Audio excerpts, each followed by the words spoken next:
வணக்கங்க. நான் கண்ணன், ஐயனார் ஜோதிடம். நான் சாதாரணமாக ஜாதகம் பார்த்தா உங்களுக்கு இதெல்லாம் பிரச்சனை, இது சம்பந்தமான கேள்விகள் உங்களுக்கு இருக்குது அப்படின்னு சொல்லி தாங்க பழக்கம். இந்த ஜாதகம் பாருங்கள். விருச்சிக லக்னம், லக்னத்தில் சுக்கிரன், 2ஆம் இடத்துல சூரியன் சந்திரன், 3ல் புதன், குரு 5, கேது 6ல், 7ல் செவ்வாய், 9ல் சனி, 12ல் ராகு.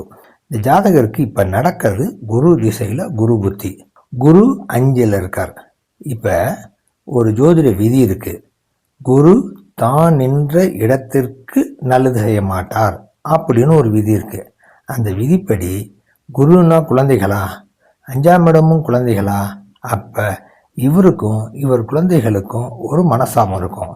என்ன மனசாபம் இருக்கும் அப்படின்னா, இவர் என்ன படிக்க சொல்கிறாரோ அதை அந்த பசங்க படிக்க மாட்டாங்க. இவர் இந்த காலேஜில் போனால் தான் நல்லாயிருக்கும் ஃப்யூச்சரும்பாரு, அந்த பசங்க வேறு காலேஜ் தான் சேருவேன்னு நிற்பாங்க. இவருக்கும் இவங்க குழந்தைகளுக்கும் பசங்களுக்கு இடையில் அந்த மாதிரியான ஒரு மிஸ் அண்டர்ஸ்டாண்டிங் வந்துடுச்சு. அதே மாதிரி இந்த குரு 5ஆம் அதிபதியா, இவர் 5ஆம் பார்வையாக சனியை பார்ப்பார். சனி 4 குடைவர். 4னா சொத்து, 5னா பூர்வீகம். அப்போ இவருக்கு பூர்வீக சொத்துலேயும் ஒரு கேள்வி வந்துருச்சு. அப்பா கொடுப்பாரா, சொத்தை கொடுப்பாரா அப்படிங்கிற கேள்வியும் இவருக்கு வந்துருச்சு. ஒரு சிலர் என்ன கேட்டாங்கன்னா, ஏன் ராசியை மட்டும் வச்சு சொல்கிற, நவாம்சத்தையும் சேர்த்து சொல்லு, அப்போ தான் துல்லியமாக சொல்லலாமாங்க. பாருங்கள், இதே ஜாதத்து நவாம்சத்தையும் கொடுத்துருக்கேன்.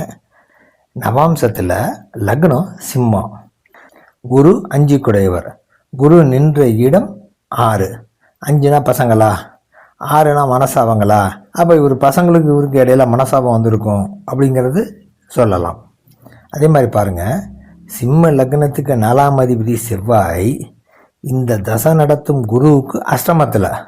அப்போ சொத்தில் இவருக்கு ஒரு பிரச்சனை இருக்குன்னு தானே அர்த்தம். ஒரு 5 குடையவர், பூர்வீக சொத்தில் ஒரு பிரச்சனை வந்துருச்சு அப்படின்னு அர்த்தம்.